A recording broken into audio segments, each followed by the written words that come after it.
Hi everyone, it's Andrea over at Sewspire.com, and today I am here to show you how to craft the interior of this gorgeous bag which we started last week. This particular bag was inspired by my market tote, and I have decided that we're going to go ahead and name this bag after Katherine, who sent me this gorgeous waxed fabric, which I used on the exterior.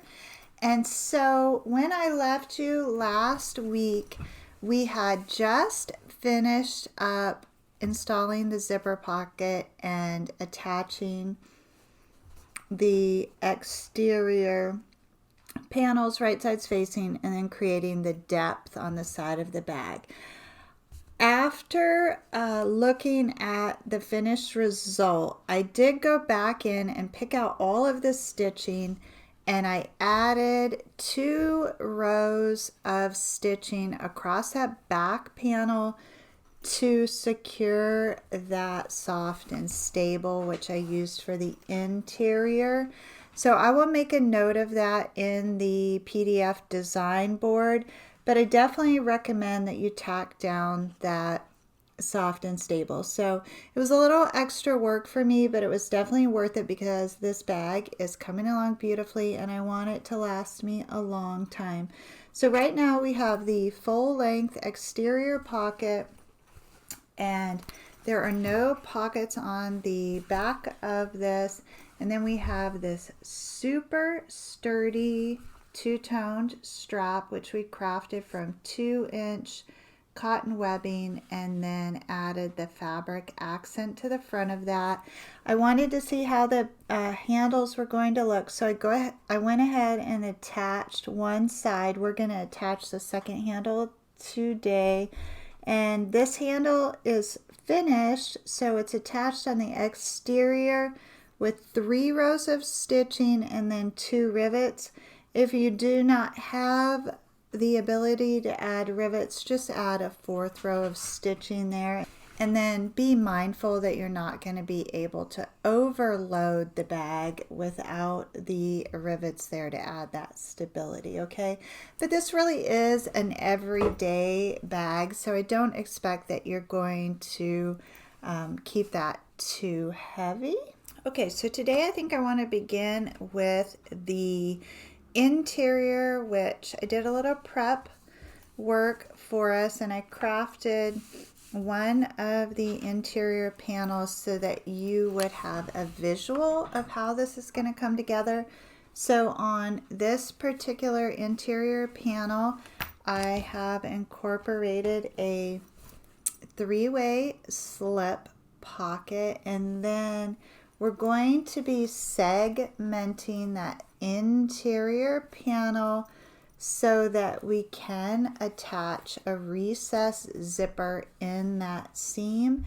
And so I am trying out a new interfacing here that Katherine also sent, and I think it is like a woven fuse. It's definitely is a woven material that has fusible glue on one side, and it adds really wonderful body and stability to this project. I'm very happy with it. I'm definitely going to be ordering some of that.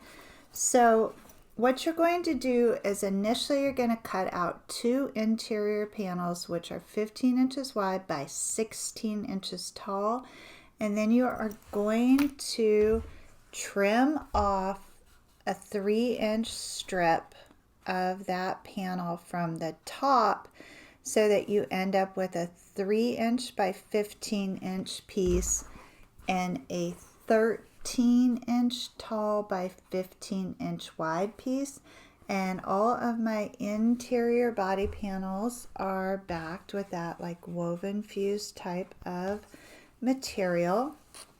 And then what I want to do is frame the zipper. So I'm using Zipper by the yard, and so I cut off a 13-inch piece of zipper by the yard, but that's going to require me to attach like little fabric zipper stops at the end, which is an extra step there. So if you go with a 12-inch prefab zipper that has the zipper stops at the end, that might be easier for you.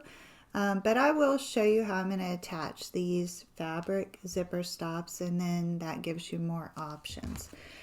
Okay, so the little frame for our zipper measures 13.5 inches long by 3.75 inches wide. And I just press that long ways right sides facing, and then using a 1/4 inch seam allowance, I'm going to stitch those short ends.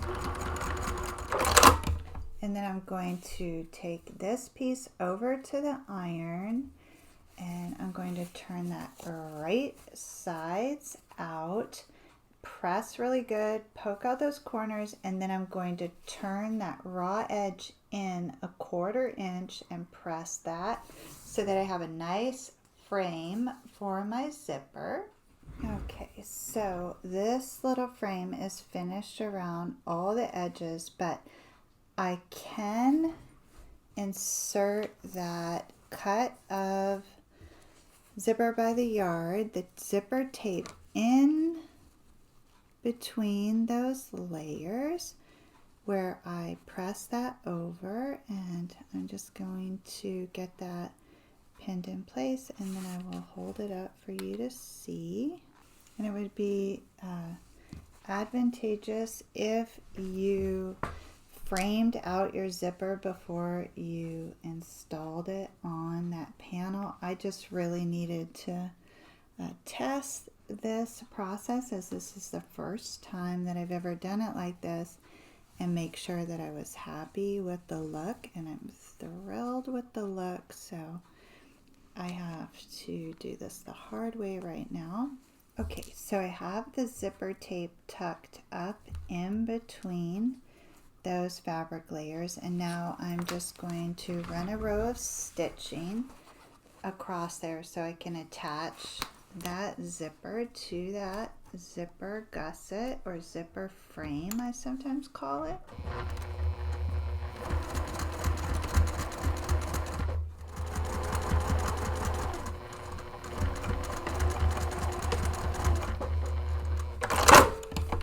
And then I'm just going to give this a good press. So for you at home, starting from scratch, you're definitely going to want to frame your zipper first, and then you will attach your pockets to your panel, and then you will sandwich the zipper frame in between those two panels. So right now I'm going to back it up, but I just wanted to show you how you actually frame out the zipper. So you would do that on both sides, and then you would have a free framed zipper. I just have already installed mine.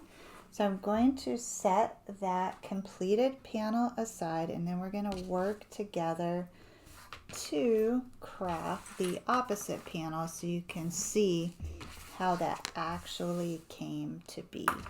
Okay, so again, we have the two body panel pieces there, 3 by 15 and 13 by 15, and I can just lay those on the table. And then for this remaining panel, I'm going to do a full-length zipper pocket on that panel that I just showed you. I had a 3-way divided slip pocket. So this is a pretty standard pocket construction method. So my interior pockets, both the zipper and the slip pocket, are 15 inches wide by 17.5 inches tall. And I press those in half, wrong sides facing, so that I got this nice fold across the base.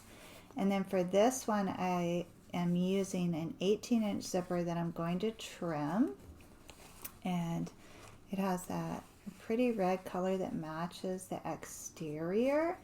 So I tuck that zipper tape in between the pressed edges of that pocket, and then I took a 3" by 15" topper piece and folded that over to create a 4-ply strap.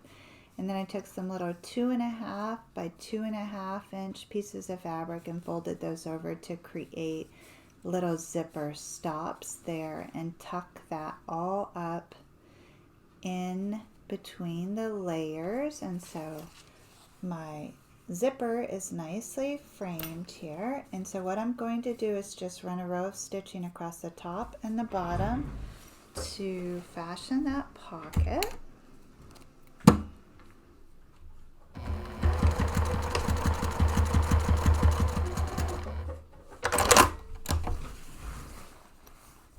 And then I'm just going to give this a good press too, because you can see how that fabric kind of wrinkles or gets a little askew. And if you give it a good press, that'll lay nice. So here's what the zipper pocket looks like when it's all pressed, and on the back there. So the zipper tape is encased in the pocket and then in that little top trim piece. Now I like to include a key fob in the zipper pocket installation, and so I took a 3 by 15" piece of fabric and folded that into a 4-ply strap, and then thread a 1/2 inch key fob on there. And so I take the raw edges and position those along the back side of the top of that zipper pocket so that I can catch those raw edges in the stitching that's going to secure the zipper pocket to this body panel. So I'm just working with the 13" high piece right now, and I'm going to position that 2 inches up from the base of that 13" piece. And then my key fob is tucked in at the top, but the raw edge does not pass the zipper, otherwise that would interfere with the zipper function. And so now I'm going to run a row of stitching across the top of that pocket, and then a row of stitching across the base of that pocket. And then I may come back in with one more row of stitching right in the center there if I can see too much of that raw edge.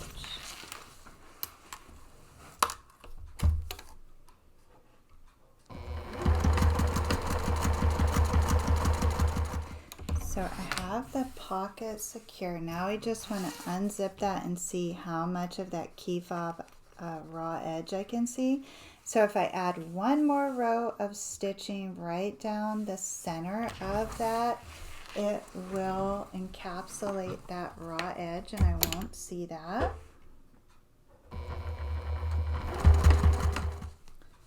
Okay, and that looks good.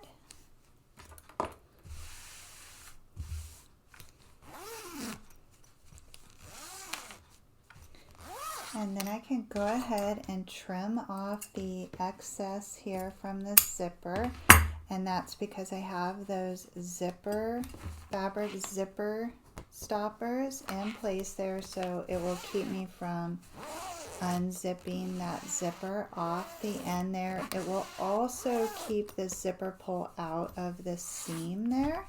And so now this panel here has that full length zip pocket and the key fob.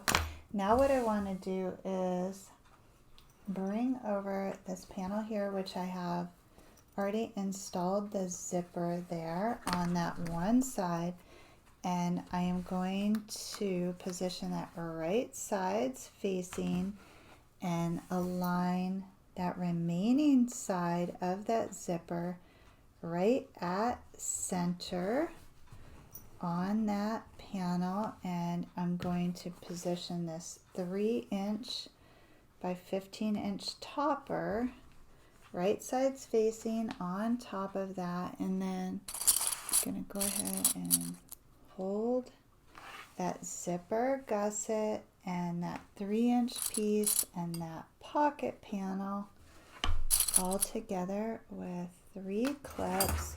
And I want to stitch using 3/8 of an inch seam allowance across that to create my full interior panel.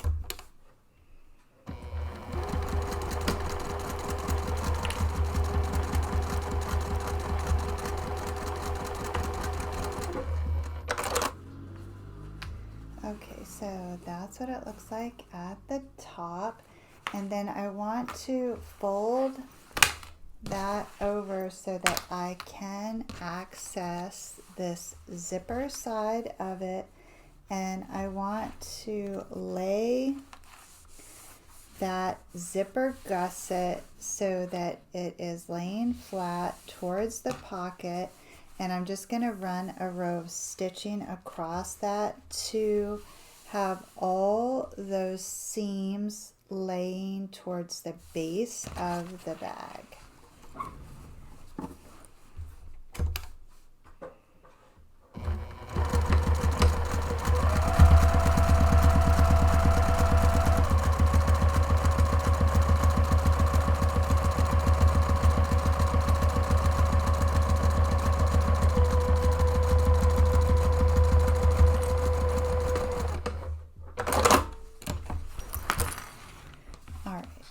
So when it's open, that's what we see on the inside. And then if you stand it up, this is what you see on all 4 sides there. So the bottom is still free floating. And so now I'm going to lay this flat on the table here and fold over these little top 3-inch pieces that we use to sandwich that zipper frame, and join that to extend these pocket panels. And what I need to do, because I used Zipper by the Yard, which right now I could just unzip this and my zipper pull would come right off. I just need to attach some little fabric stoppers to this so that that does not happen. So I have taken a 2-inch by 5-inch piece of fabric. I press that in half and then stitch the long edges, turn that right side out and fold it in the raw edge, just like we did when we made the zipper casing, right? To create 2 coordinating fabric zipper stops here, which I'm going to fold long ways, and then I'm going to stitch those in place, and I will also add a rivet on each side, but I recognize that many of you do not have a rivet press, so I like to give you options if you don't. So for right now, I'm going to clip these little fabric stoppers in place. And so for this one, I want to bring that zipper as close as I can without unzipping it.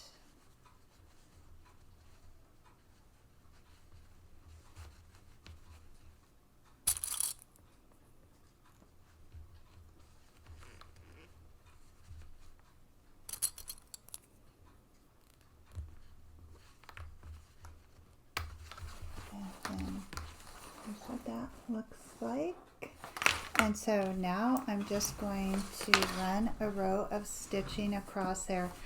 This zipper has the metal teeth, so I am going to have to either jump those teeth to prevent breaking a needle, or pivot with the needle down in the fabric and just stitch an L on both sides.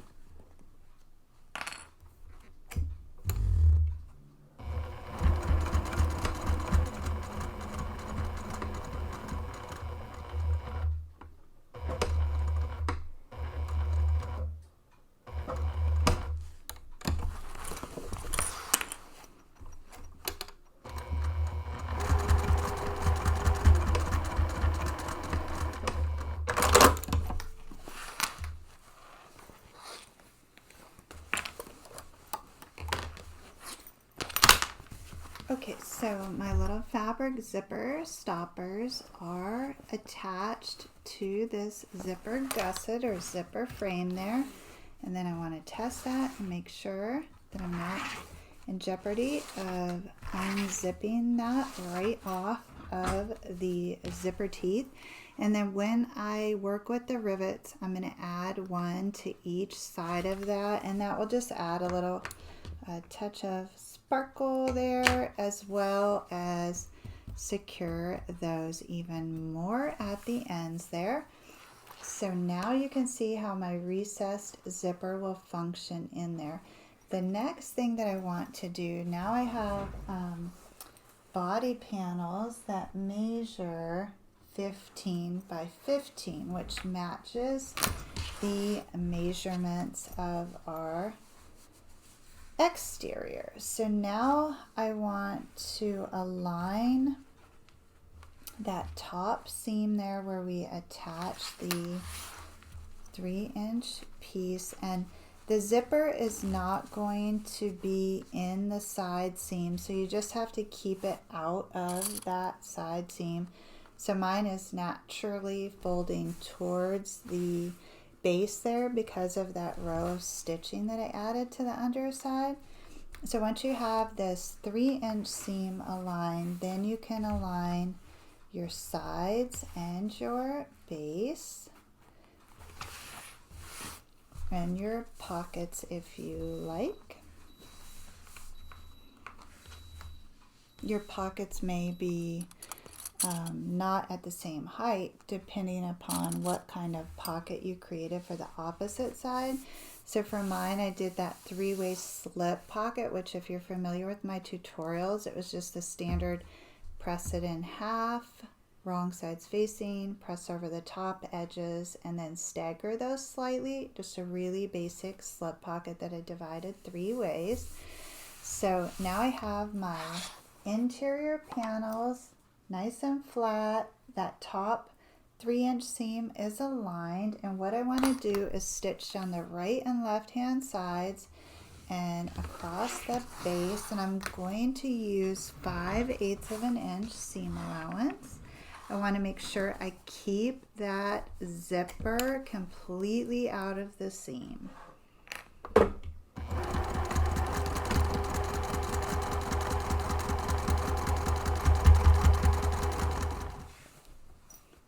And so I've stitched around those 3 sides, and now I'm going to go ahead and unzip that top, and I am going to align that side seam with that base seam, and then measure across there 4 inches so that I can give the bag its depth.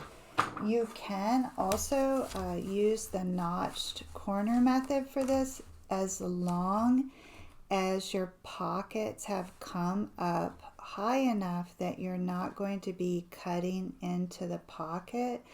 So in my case, it's a little close, so I just prefer to stitch right through that pocket versus having a hole in my pocket or the fabric not aligning. So I'm just going to mark my 4-inch depth across there and then stitch across there, and then I'll cut to the right of the stitch line.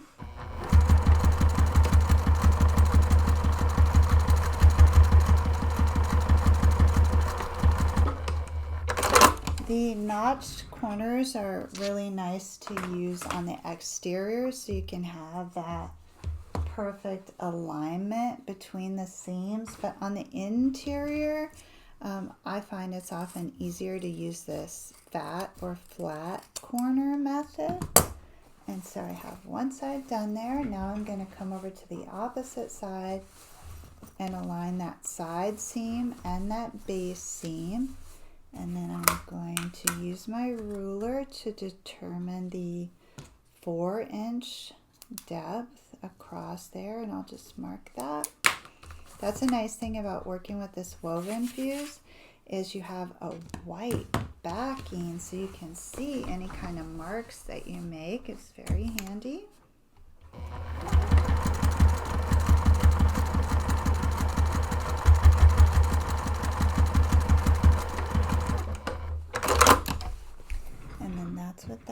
looks like there, and then I trim a 1/4 inch to the right of that stitch line, and you can see it did trim off a smidge of the pocket, which doesn't impact the functionality of the pocket at all, but it does help me by using the flat or fat corner method. It does help me ensure that all the layers of the pocket get caught in that seam. So my inside looks really nice. I love the contrast of the white and the black fabric, and there are little pretty gold specks on that fabric, which pick up the gold in the exterior fabric. So it's a beautifully coordinated bag. So I have a nice interior here. Now what I want to do is fold that top edge over just about a 1/2 inch, and I'm going to go ahead and open these side seams so that I can get an even distribution there at the seam. And I will clip those.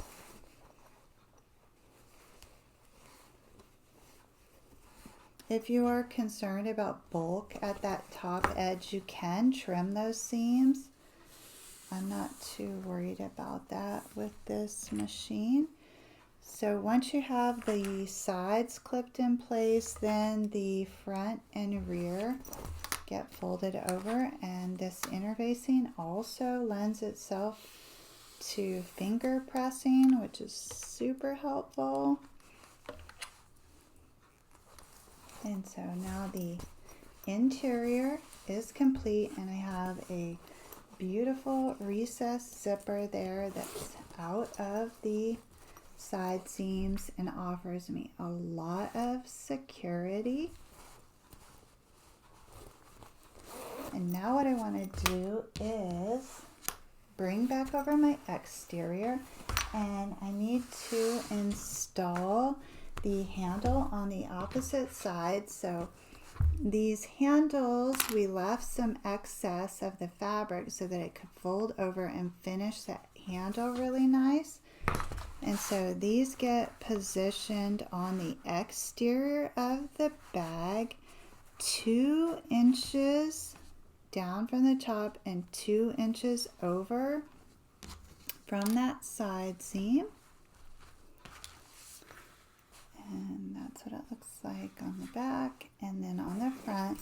And so you want to go ahead and put all your stitching in place before you install the rivets so that the rivets don't interfere with your stitching.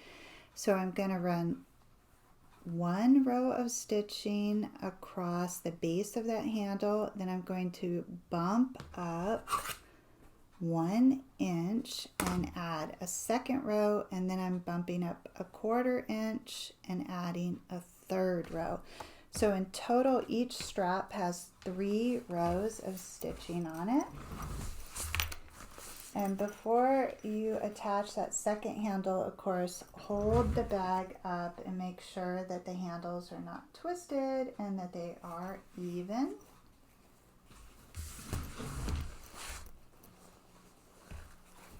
And so I'm just going to fit that up on the machine deck. And again, I'm starting with the base of the handle.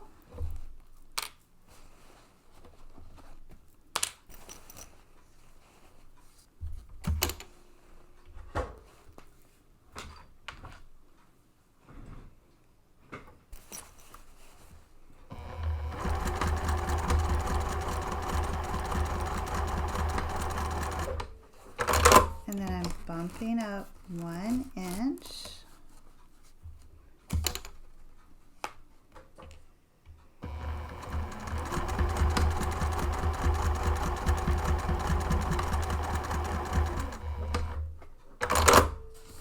And then I'm bumping up a 1/4 inch.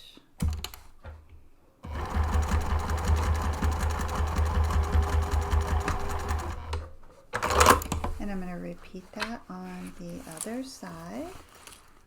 And then if your top stitching from your handle construction doesn't align with the stitching that you use to attach the straps, you can go ahead and pick that out. It's usually only going to be just that bottom row if you ran a row of stitching across there. On this one, I was able to line it up perfectly, but this one it was just slightly off. So I just removed that first row of stitching, which was just holding that fabric that was wrapping around the handle.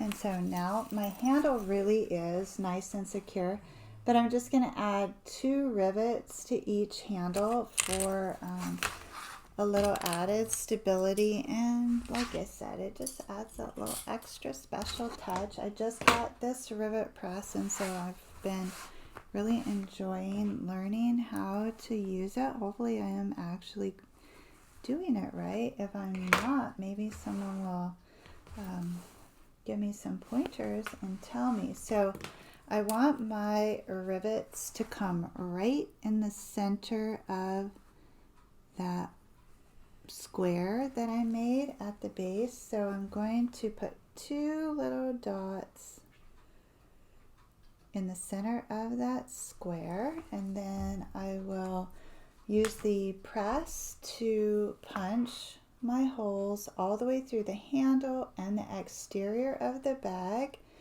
So I'll poke those 2 holes.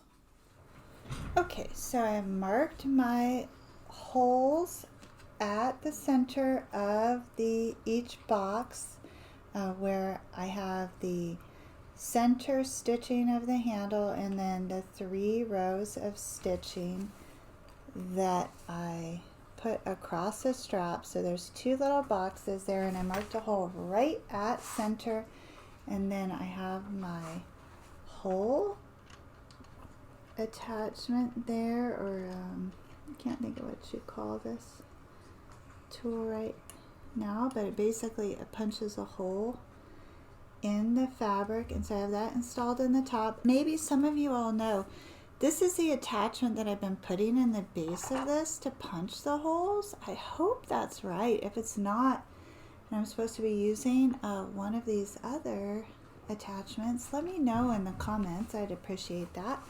And so then I just position this material up on that press there and get that right over the hole, and you can lower that down so you could get like kind of a little test. So you want to make sure that you're not punching a hole in anything that you don't want to have a hole, and it just pokes a hole perfectly through that for me. And so in total I need to press 4 holes in this per side. You can see that does that with ease, no problem. And then I have some little silver rivets, and those have caps and then longer prongs. And so I put the longer prong section through the front and then the cap on the back. And I'm going to get those all in place. And so that's what that looks like on the front and then on the inside. And then I need to switch out the attachments here. So I'll take the hole punch out of the top and the adapter out of the base. And then it comes with these rivet press attachment, which is basically just has a little divot in there, and so one goes in the base and one goes in the top. And I do have an unboxing video that I made for this cam press, so if you're interested I'll link to that down in the notes. And so that's what that looks like. And then what I've been doing is just positioning that rivet on the base there and then pressing down.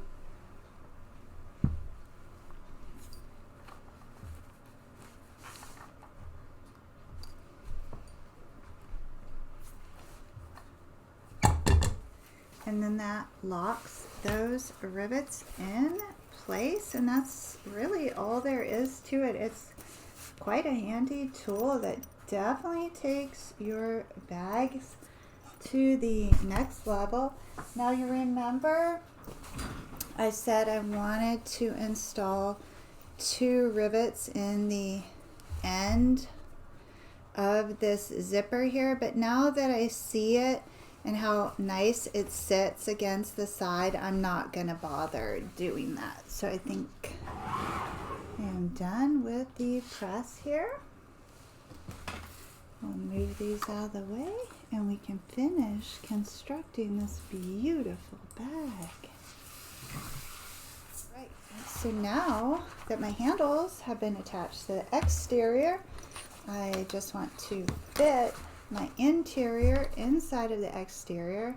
Now I don't like to have 2 zipper pockets on one side, so I want to make sure that my zipper pocket for the interior sits along the exterior of the bag, since on the front of this bag I already have a zipper. So I'm going to get that interior inside of the exterior, and the very first thing I like to do is line up those side seams.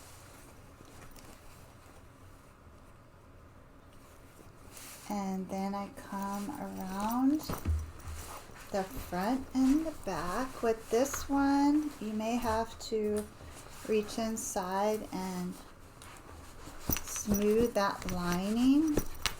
It's a really good fit. It looks so good on the inside. Oh, amazing.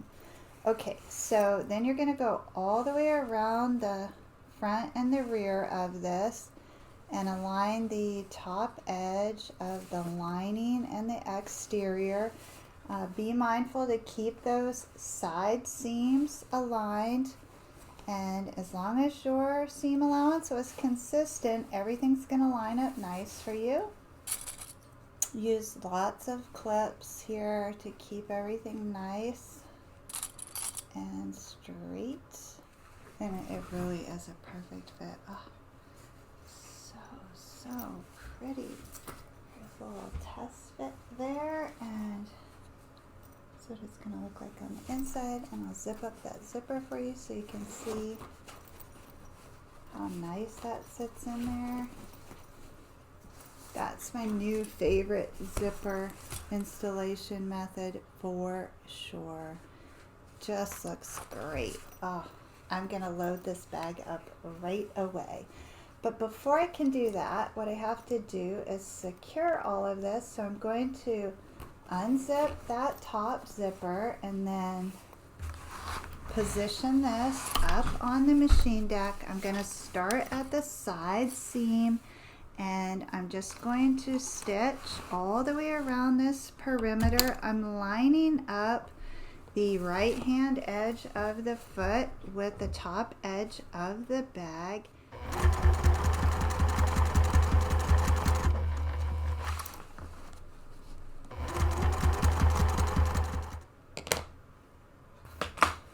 Voila! And I have made it all the way around. This is a beautiful bag.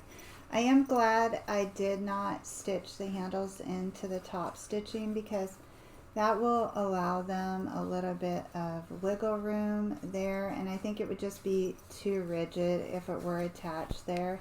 So they are attached with 3 rows of stitching and 2 rivets to the exterior, and it's just so pretty. I love it. So if you're just joining us, we have the exterior full length zipper pocket, which, oh good, here's the original pamphlet that came with Katherine's box, so I can tell you exactly what that interfacing is for the interior, because I really did like it, so I can let you know what that is called. It is Sewfuse Woven Interfacing. S-E-W capital F-U-S-E. Sewfuse, one word, is a 100% cotton woven interfacing with an adhesive fusible coating on one side. It's made to give more stability to your fabric while allowing for flexibility. And you can purchase that at CastineHandcrafted.com. That's CastineHandcrafted.com. Love it. It's awesome. I am definitely going to order some. And be sure to check out Katherine's new company, SewYourBag.com. That's why this bag is named Katherine. We have this full-length exterior zipper pocket there, 2 sturdy wide handles, no pockets on the back there because this bag is designed for a stand-alone print, and this is indeed. Then we have a zipper top closure that really is nice and secure.